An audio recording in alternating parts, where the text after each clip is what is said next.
All right, now Sora is demonstrating a different type of ST mini circuit we do. This is called our Big 10. So the athletes will do 10 push-ups, 10 squats, and then 10 crunches.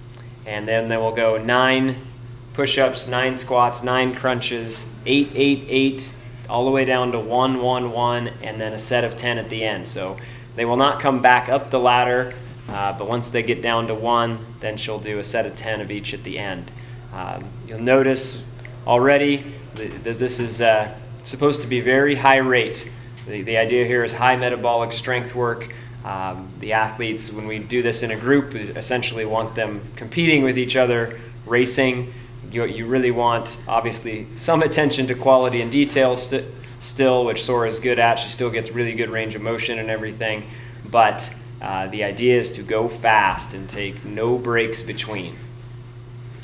So notice again the range of motion. She's still getting near parallel on those squats. And then isolating the core on these crunches.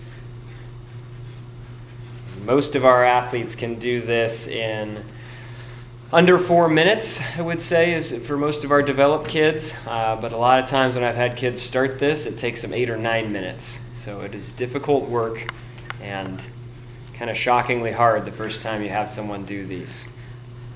We've made a lot of use of these circuits in our program the last few years, and obviously you've noticed improved muscular strength, improved core stability, improved power off the ground. But this high rate stuff is a great way to get particularly your distance runners a little bit of anaerobic tolerance and teach their bodies to produce energy anaerobically, which it doesn't come naturally for a lot of them. We've seen a lot of improved closing speed in our athletes.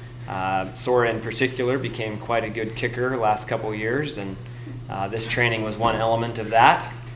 For our sprinters, jumpers, hurdlers, we do a lot of this type of work in the fall. We're really trying to get as big a strength base as we can. We're also trying to really get some high metabolic work in without running really hard to do it. So you can do this at a very high rate and get some good anaerobic production, but it's actually way lower injury risk than having your athletes sprint really hard early in the season, which brings a fair amount of risk. So I would think at the high school level, a lot of this for your sprinters, jumpers, hurdlers early in the season, late winter, early spring, could really pay off.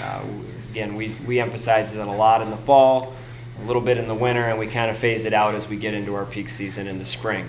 The distance runners, we will do it all the way through their season. We do it on Mondays, beginning of our training week after our long runs.